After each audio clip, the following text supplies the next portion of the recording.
100 రోజుల పాలనపై కూటమి ఎమ్మెల్యేలతో సీఎం చంద్రబాబు భేటీ అయ్యారు. ఈ భేటీలో ప్రస్తుతం సీఎం చంద్రబాబు మాట్లాడుతున్నారు. లైవ్ చూద్దాం. నేషనల్ హైవేస్ ఎక్కడున్నా దాన్ని ఫాస్ట్ ట్రాక్ లో పెట్టడానికి ప్రయత్నం చేయండి.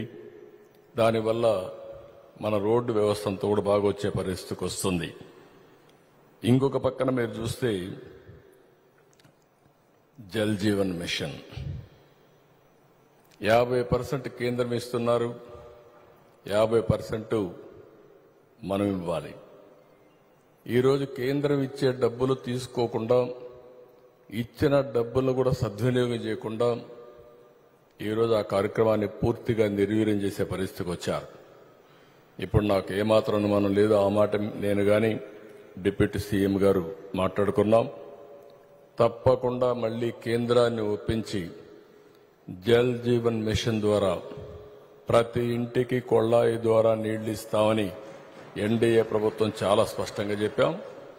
మన మేనిఫెస్టోలో ఉంది, దాన్ని అమలు చేద్దాం. ఇంకొక పక్కన మీరు చూస్తే ఆశ్చర్యం వేస్తుంది. 990 కోట్ల రూపాయలు ఫైనాన్స్ కమిషన్ ఇచ్చిన డబ్బులు ఇవ్వకుండా అడ్డం పెట్టే పరిస్థితికి వచ్చాడు పంచాయతీలకు. ఆ 990 కోట్లు రిలీజ్ చేశాం. దానివల్ల 1100 కోట్ల రూపాయలు కేంద్రం ఇచ్చే పరిస్థితికి వచ్చారు. సెకండ్ ఇన్స్టాల్మెంట్ రిలీజ్ చేస్తున్నారు. 2000 కోట్ల రూపాయలు కేంద్రం ఇచ్చే పరిస్థితికి వచ్చారు. అదే సందర్భంలో పవన్ కళ్యాణ్ గారి ఆలోచన మీరు సారి చూస్తే ఒకే రోజున అన్ని పంచాయతీల్లో జనరల్ బాడీ మీటింగ్ పెట్టాలని నిర్ణయం చేశారు. నాకు అనిపించింది ఎప్పుడు ఈ ఆలోచన రాలేదు, దీనికి ఎట్లా ఆలోచన వచ్చిందో అనిపించింది. నేను అప్పుడు చెప్పాను, వండర్ఫుల్ ఆలోచన, దీనిపైన మనం ముందుకు పోదామని నేను కూడా పార్టిసిపేట్ చేస్తున్నాను. నేను మెసేజ్ పెట్టి ప్రోగ్రామ్ ఆయన ఇనిషియేట్ చేశారు కాబట్టి ఆయన కూడా సమాచారం ఇస్తే సంతోషపడ్డాడు. నేను కూడా వెళ్ళా, ఆల్ ఎమ్మెల్యేస్ ఎంపీస్ అందరం వెళ్ళాం. 4500 కోట్ల రూపాయలకు పనులు ఒకే రోజు ఫైనలైజ్ చేయడం ఇది ఒక చరిత్ర. దీనిపైనే వరల్డ్ వైడ్ ఎక్కడా ఇలాంటి గ్రామ సభలు జరగలేదని మొన్నే ఆయనకు వచ్చి ఆర్గనైజేషన్ కూడా రికగ్నైజ్ చేసి ఆ అవార్డు కూడా ఇచ్చే పరిస్థితికి వచ్చారు. It will be A bench marking. భవిష్యత్తులో కూడా మిగిలిన రాష్ట్రాలు కూడా గ్రామ సభలు పెట్టాలంటే ఈ విధంగా కూడా పెట్టొచ్చని ఆలోచించే పరిస్థితికి వస్తుంది. ఇంకొక పక్కన గ్రామాల్లో రోడ్ నెట్వర్క్స్ కోసం గవర్నమెంట్ ఆఫ్ ఇండియా 49,000 కోట్ల రూపాయలు ఖర్చు పెడుతున్నారు. 50,600 కోట్ల పెట్టుబడితో 8 జాతీయ హై స్పీడ్ రోడ్ కారిడార్స్ కూడా ఏర్పాటు చేసే పరిస్థితిలో ఉన్నారు. ఇవన్నీ కూడా రైల్వే లైన్స్ కూడా పెద్ద ఎత్తున డబ్బులు పెడుతున్నారు.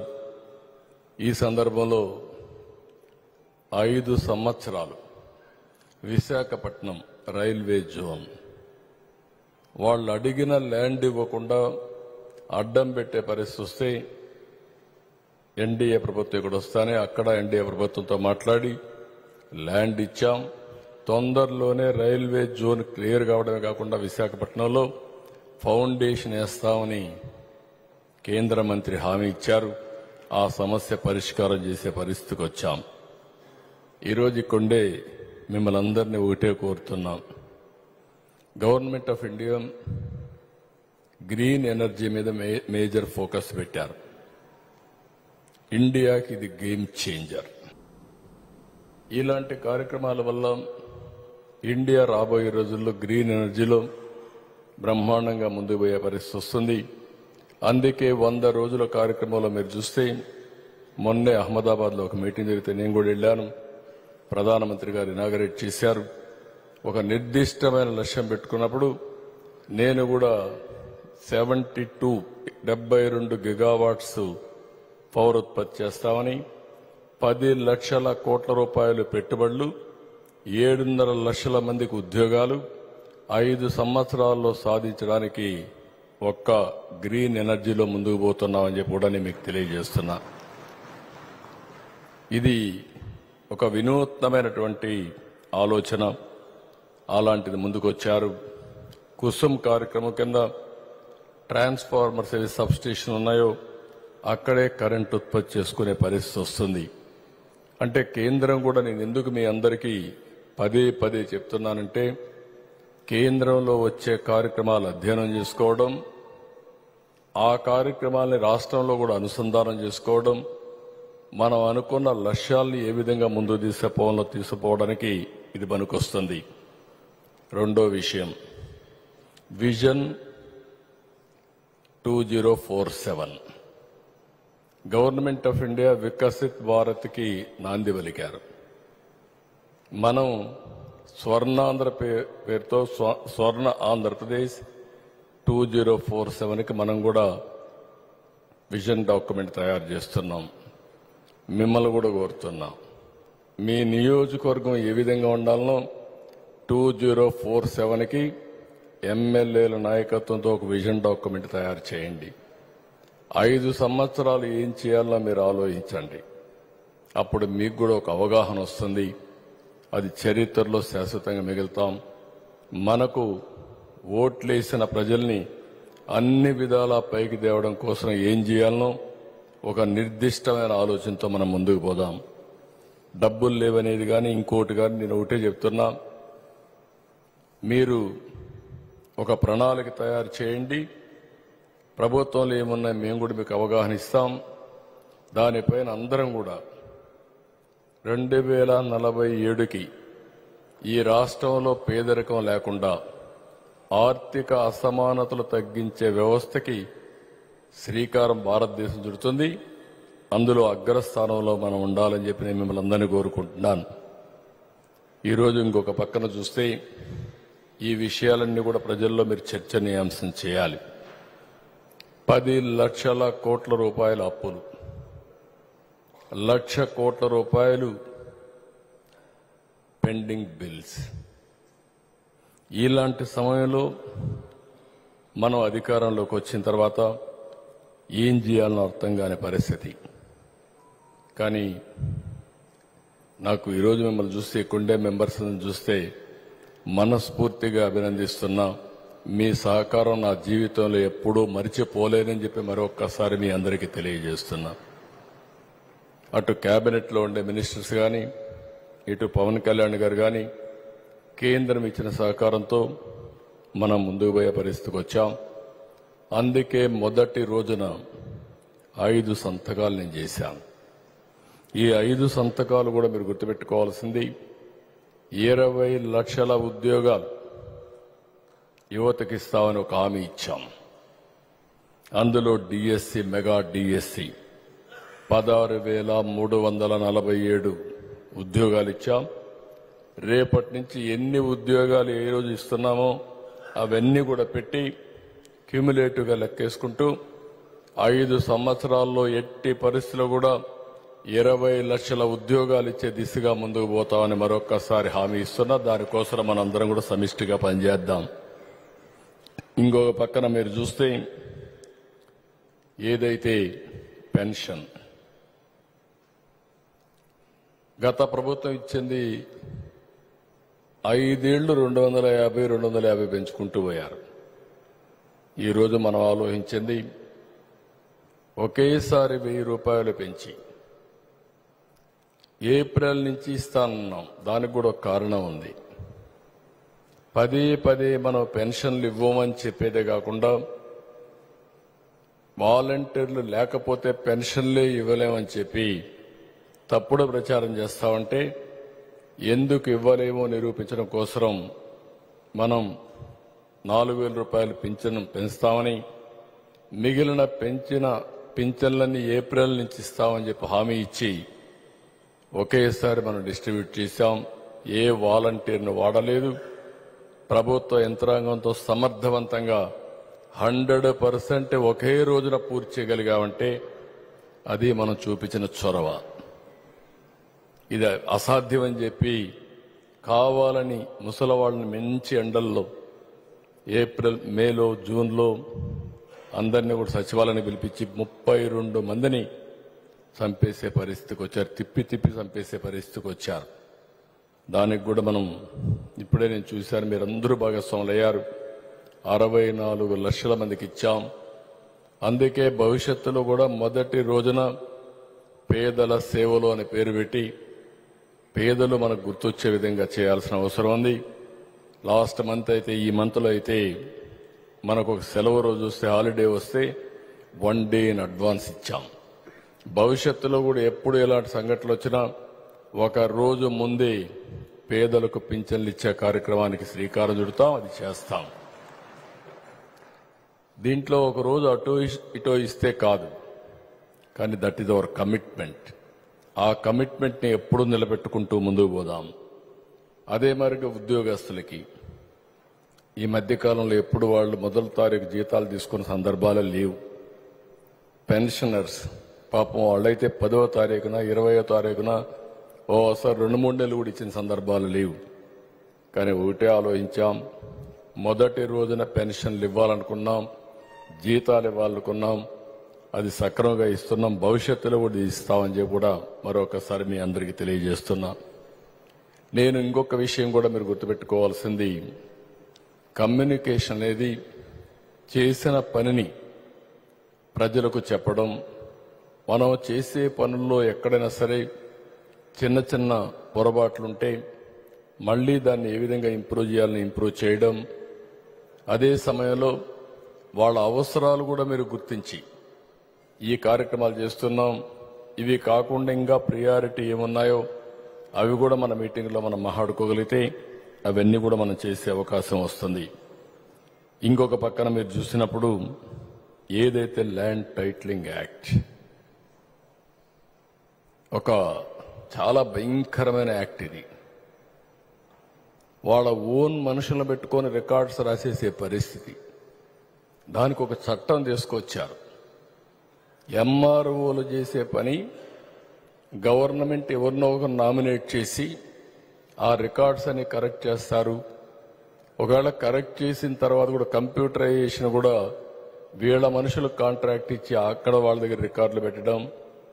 దానికి మళ్ళీ ట్రిబ్యునల్స్, లోకల్ కోర్టు పోయే పని లేకుండా ట్రిబ్యునల్ పెట్టి వాళ్లే జడ్జిమెంట్లు ఇవ్వడం.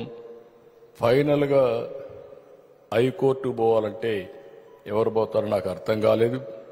అందుకే ఒకటే ఆలోచించాం, ఒక్క నిమిషం కూడా ఆలోచించలేదు. ఇమ్మీడియట్గా ల్యాండ్ టైటిలింగ్ యాక్ట్ రద్దు చేసి ప్రజల ఆస్తులను కాపాడిన ప్రభుత్వం ఇది.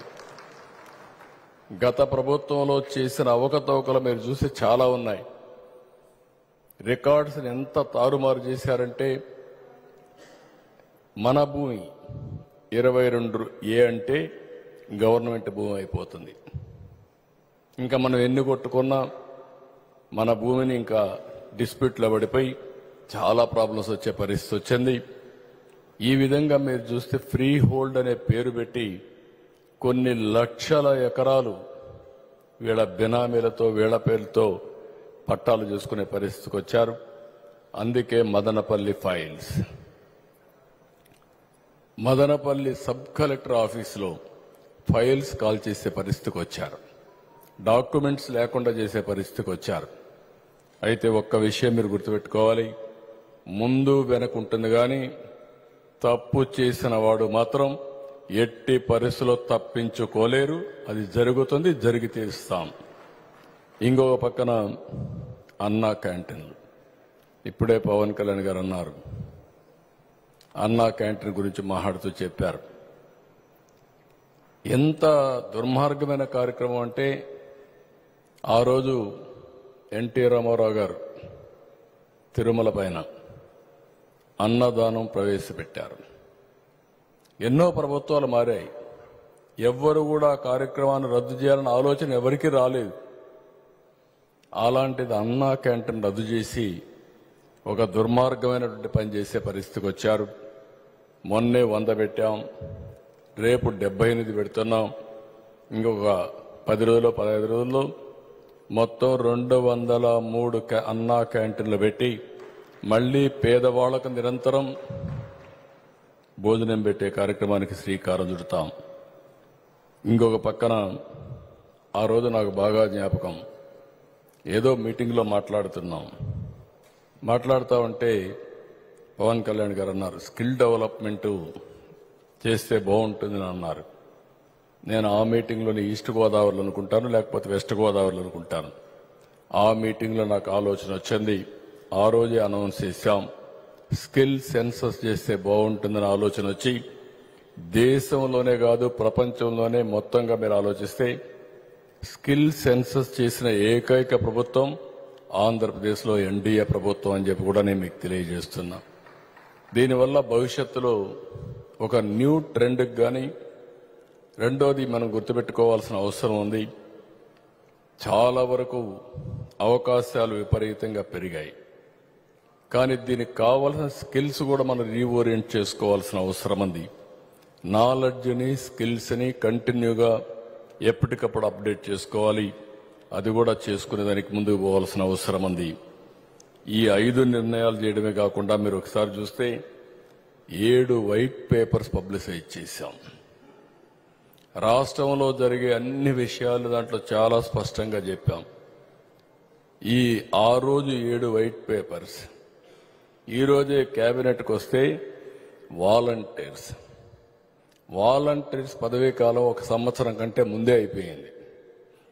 మీరు గుర్తుపెట్టుకోవాల్సిన ఆల్ ఎమ్మెల్యేస్ అంతా ఎంపీలు గుర్తుపెట్టుకోవాల్సింది, ఏదైతే వాలంటీర్ వ్యవస్థ గురించి మాట్లాడే ఈ ముఖ్యమంత్రి సంవత్సరానికంటే ముందు వాళ్ళ పదవి టైం అయిపోతే సంవత్సరంగా దాన్ని కొనసాగించలేదు, ఎక్స్టెండ్ చేయలేదు.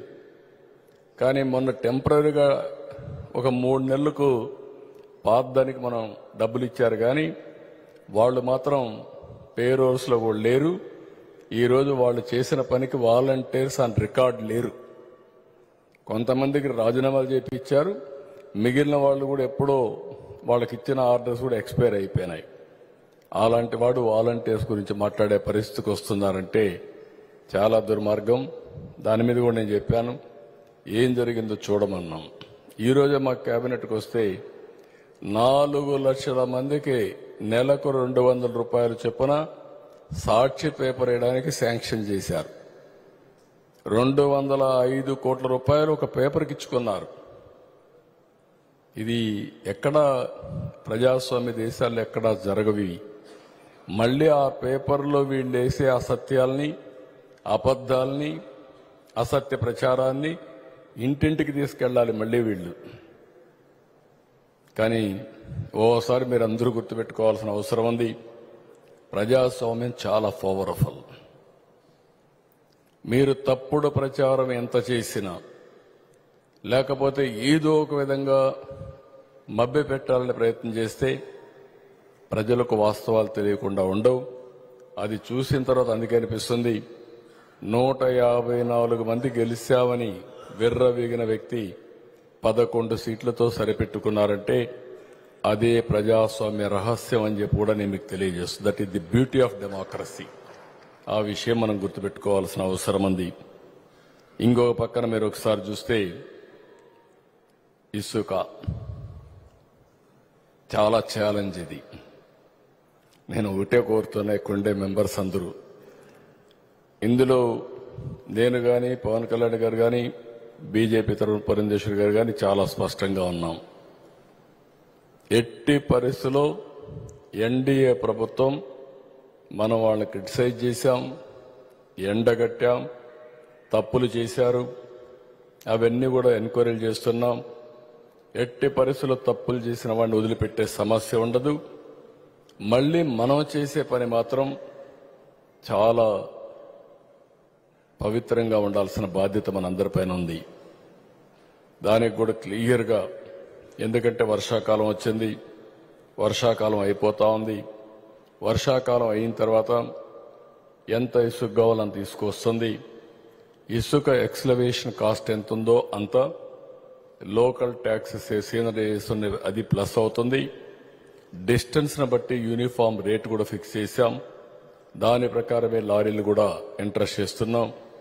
కానీ దయచేసి అందరినీ మరొకసారి కోరుతున్నా, మీ నియోజకవర్గాల్లో మీరు కూడా ఎవ్వరు కానీ, మన పార్టీ నాయకులు 3 పార్టీలకు సంబంధించిన ఎవ్వరు ఇన్వాల్వ్ కాకుండా చాలా క్లియర్గా కానీ మనం చేర్చగలిగితే రేపు రాబోయే రోజుల్లో మన గెలుపుకు అది దోహదం చేస్తుంది. ఈ విషయం మీరందరూ గుర్తుపెట్టుకోవాల్సిందిగా అందరినీ కోరుతున్నా. ఇక్కడ మాత్రం ఒకటి మాత్రం ఏమనుకోవద్దండి, ఏదైనా తప్పు జరిగితే మాత్రం పవన్ కళ్యాణ్ గారు కూడా ముందే రిక్వెస్ట్ చేశా, ఇద్దరం కలిసి మాట్లాడుకున్నాం. పురంధేశ్వర్ గారు కూడా ఉన్నారు. అందరం కలిసి 3 పార్టీల్లో ఎక్కడా ఎలాంటి అవకతవకలు జరగకుండా ఈ కార్యక్రమాన్ని జయప్రదం చేద్దాం, దీన్ని ప్రజల్లోకి తీసుకెళ్దాం. ఈరోజు ఇంకొక కార్యక్రమానికి కూడా శ్రీకారం చుట్టాం. మొనోపలి మద్యం. ఒక వ్యక్తి స్వలాభం కోసం హోల్సేల్ మ్యానుఫ్యాక్చరింగ్, రీటైల్, డిస్ట్రిబ్యూషన్ అన్ని ఒకరే పెట్టుకొని నాణ్యత లేని మద్యాన్ని ఇచ్చి ప్రజల ఆరోగ్యాన్ని కూడా చెడగొట్టే పరిస్థితికి వచ్చారు. ఈరోజు మళ్లీ దాన్ని స్ట్రీమ్లైన్ చేశాం. అక్టోబర్ నుంచి 4వ తారీఖు 5వ తారీఖు నుంచి కొత్త మద్యం పాలసీ వస్తుంది. పేదవాళ్ళను కూడా దృష్టిలో పెట్టుకున్నాం. అందుకే పేదవాళ్ళకి 99 రూపాయలకే ఇవ్వడానికి వీళ్ళు 140 రూపాయలు దోచుకునే పరిస్థితికి వచ్చారు. అది కూడా నాణ్యత లేని మద్యం, క్వాలిటీ లిక్కర్ని పేదవాడికి 99 రూపాయలకి ఇవ్వాలని కూడా నిర్ణయం చేశాం. ఇది కూడా మీరందరినీ దానికి ఒక సిస్టమ్స్ అన్ని పెట్టాం. ఇది భారతదేశంలో ఉండే అన్ని రాష్ట్రాల కంటే మెరుగైన పాలసీ. ఒక కేబినెట్ సబ్ కమిటీ వేసి ఇది కూడా తీసుకొచ్చాం. ఇది కూడా ప్రజల్లోకి మీరు తీసుకుపోవాల్సిన అవసరం ఉంది. ఈరోజు అవతల వాళ్ళు చేసిన తప్పుల్ని మనం అందరం చెప్పాం. ఈరోజు మనం చేసే మంచి పని కూడా ప్రజల్లోకి మీరు తీసుకుపోతే మంచి ఇమేజ్ వస్తుంది. ఇకపోతే కేంద్రం వల్ల 12,500 కోట్ల రూపాయలు పోలవరానికి వచ్చింది. అదే మరి డయాఫామ్ వాళ్ళు కూడా కొత్త డయాఫామ్ వాళ్ళు కట్టాలని సిడబ్ల్యూసి గవర్నమెంట్ ఆఫ్ ఇండియా ఏర్పాటు చేసినటువంటి ఎక్స్పర్ట్ కమిటీ రిపోర్ట్ ఇచ్చారు. దాన్ని కూడా వర్క్ అవార్డ్ చేశాం. ఈరోజు పనులన్నీ జరుగుతాయి. 2 సంవత్సరాల్లో పోలవరం ఫేజ్ 1 పూర్తి చేయాలని గవర్నమెంట్ ఆఫ్ ఇండియా కూడా ముందుకు వచ్చారు. 12,500 కోట్లు ఇస్తున్నారు. 2 సంవత్సరాల లోపలే చేయాలనుకుంటున్నాం. కాకపోతే ఒక 6 నెలలు ఎక్కువైనా పోలవరాన్ని పూర్తి చేసి జాతికి, రైతులకు అంకితం చేసే బాధ్యత ఈ ప్రభుత్వం తీసుకుంటుంది. ఈ విషయం కూడా ప్రజల్లోకి తీసుకుపోవాల్సిన అవసరం ఉంది. ఇంకొక పక్కన అమరావతి. మళ్లీ అమరావతికి పూర్వ వైభవం తీసుకొస్తాం. కేంద్రం ఇప్పటికే 15,000 కోట్ల రూపాయలు ఇవ్వడానికి ముందుకొచ్చారు. ఆ 15,000 కోట్ల రూపాయలు వరల్డ్ బ్యాంక్ అని ఇవన్నీ ఏర్పాటు చేశారు. అది అయిన తర్వాత ఇంకా కూడా హెల్ప్ చేస్తాను స్పష్టంగా హామీ ఇచ్చారు. కాబట్టి పోలవరం ప్రాజెక్టు కూడా ముందుకు తీసుకెళ్తున్నాం. దీనికి అమరావతి ప్రాజెక్టు ముందుకెళ్తుంది. దీనికి కూడా నిధులు కొరత లేదు.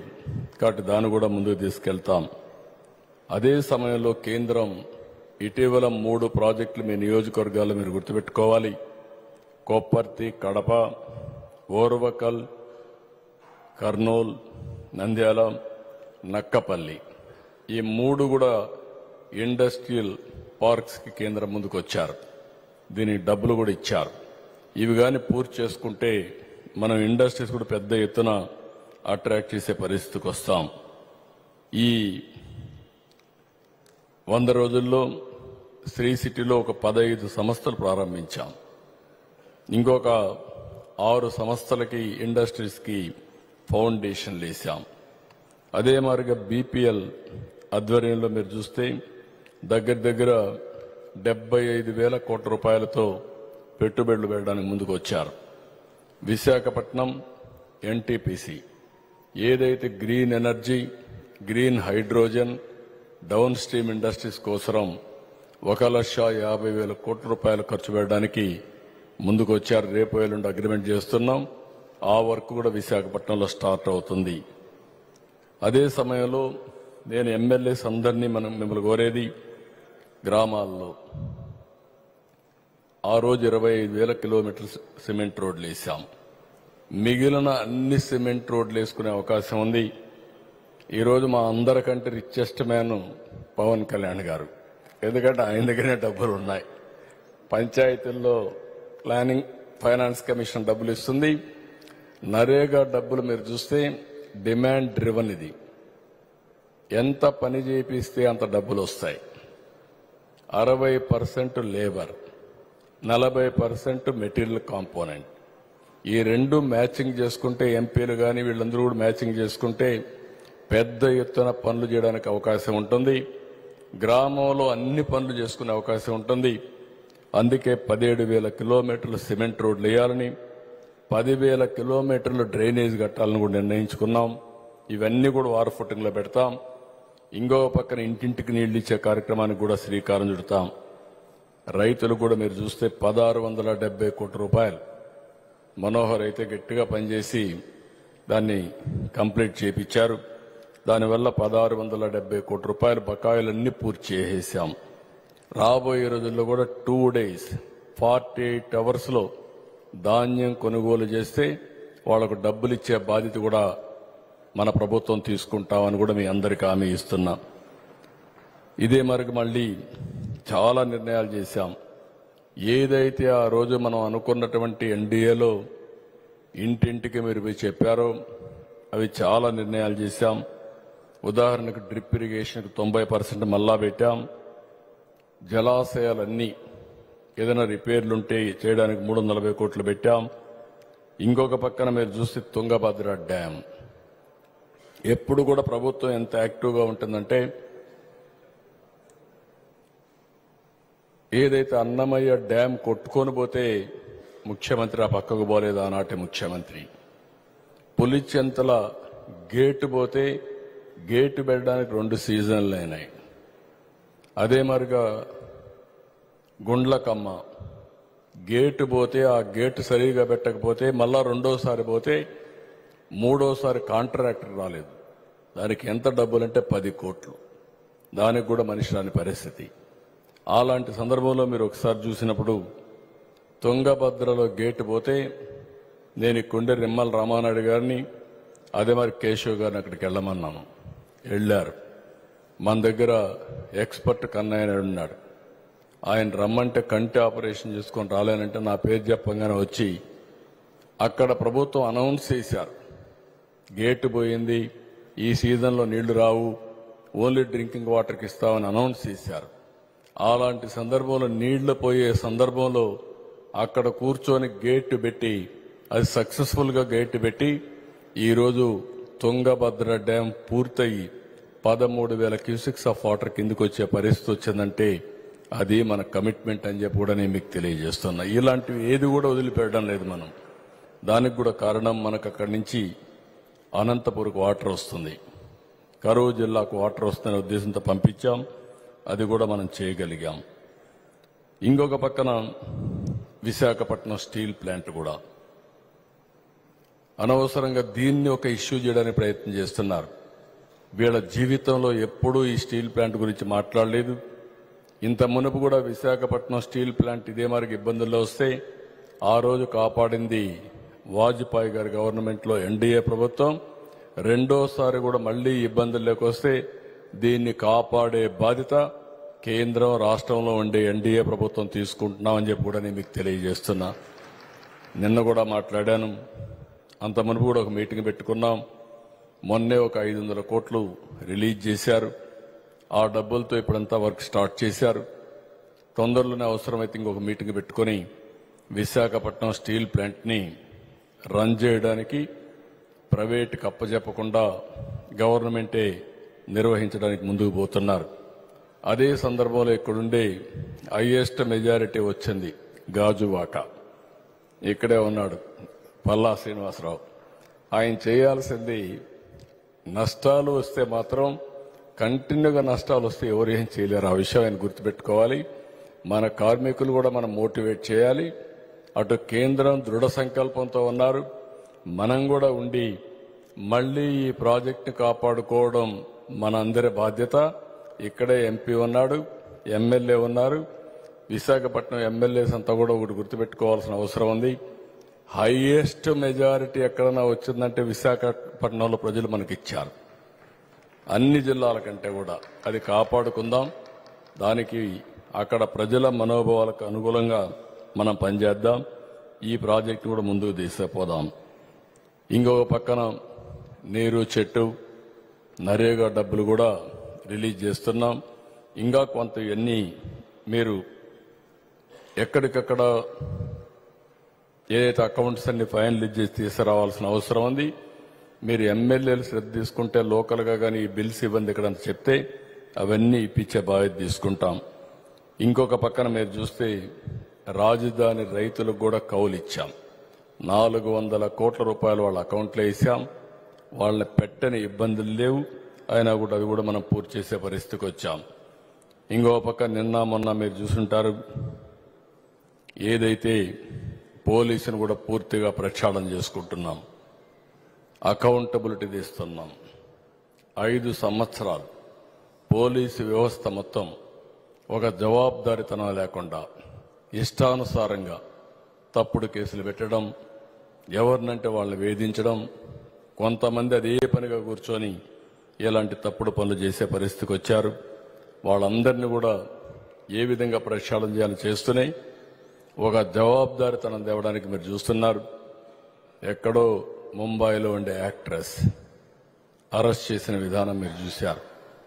అందుకే అలాంటి వ్యక్తులపైన చాలా క్లియర్గా యాక్షన్ తీసుకుంటున్నాం. అవి కూడా ఉంటాయి. ఇంకొక పక్కన మత్స్యకారులకైతే మీరు ఒకసారి చూస్తే మనం హామీలు ఇచ్చాం. మత్స్యకారులకు 217 జీవో రద్దు చేశాం. చేనేత జీఎస్టీ ఎత్తివేస్తా ఉన్నాం. ఒకవేళ అది వీలు కాకపోతే రాష్ట్ర ప్రభుత్వమే చేనేత కార్మికులు ఉత్పత్తి చేసే బట్టలకి రీఎంబర్స్మెంట్ ఇస్తా అన్నాం. అది కూడా అమలు చేస్తున్నాం అని చెప్పి కూడా నేను మీకు తెలియజేస్తున్నా. దేవాలయాల్లో నాయి బ్రాహ్మణులకు 15,000 నుంచి మినిమం శాలరీ 25,000 ఇచ్చేట్టుగా నిర్ణయం చేశాం. బీసీలకు ఈరోజే చట్టసభల్లో 33% రిజర్వేషన్లకి కేబినెట్లో పాస్ చేశాం. అసెంబ్లీలో పాస్ చేసి ఢిల్లీ కూడా పంపిస్తాం. బీసీలకు చట్టసభల్లో 33% కోసం మనం చేయాల్సిన అన్ని ప్రయత్నాలు చేస్తాం. ఇది కాకుండా అర్చకుల వేతనాలు కూడా 10,000 నుంచి 15,000 రూపాయలు పెంచాం. గవర్నమెంట్ ఆఫ్ ఇండియా హౌసింగ్ చూస్తే 3 కోట్ల హౌసెస్ శాంక్షన్ చేశారు. అర్బన్ రూరల్లో ఒక్కొక్క ఇంటికి 4 లక్షల రూపాయలు పెట్టారు. మనం కూడా ఒక హామీ ఇచ్చాం. ఎక్కడైనా సరే ఇండ్లు లేకపోతే అందరికి ఇండ్లు కట్టిస్తామని. ఇప్పుడు కట్టిన ఇండ్లు పూర్తి చేసే బాధ్యత తీసుకుంటాం. భవిష్యత్తులో ఎవరికి ఇల్లు లేకపోయినా ఆ ఇండ్లు కట్టించే బాధ్యత తీసుకుందాం. ఆ అప్లికేషన్స్ అన్ని మీరు కలెక్ట్ చేస్తే ఎన్యూమరేషన్లో ఇది కూడా మనం పూర్తి చేస్తామని చెప్పి కూడా నేను మీకు తెలియజేస్తూ, గ్రామాల్లో ఇచ్చే ఇంటి జాగా 3 సెంట్లు ఇస్తాం. అర్బన్ ఏరియాలో 2 సెంట్లు ఇచ్చి ప్రతి ఒక్కరికి ఇంటి జాగా లేదనకుండా ఇల్లు కట్టించే బాధ్యత మన ప్రభుత్వం తీసుకుంటామని చెప్పి కూడా నేను మీకు తెలియజేస్తున్నా. ఇంకో పక్కన అన్ని పట్టాదారు పాస్ పుస్తకాలని రాజముద్రతో మళ్ళా ప్రింట్ చేసి వాళ్ళకి ఇస్తాం. నా ఫోటోనో లేకపోతే పవన్ కళ్యాణ్ గారి ఫోటోనో పురంధేశ్వర్ గారు మోడీ గారి ఫోటోలు ఉండవు. మేము రాజముద్రకు గౌరవిస్తాం, ప్రభుత్వ యంత్రాంగానికి గౌరవిస్తాం తప్ప ఎక్కడ వ్యక్తిగత ఫోటోలు ఉండవు అని చెప్పి కూడా నేను మీకు తెలియజేస్తున్నా. ఇంకొక పక్కన అన్ని డిపార్ట్మెంట్ని ప్రక్షాళన చేస్తున్నాం. ఒక జవాబుదారీతనం తీసుకొస్తున్నాం. మన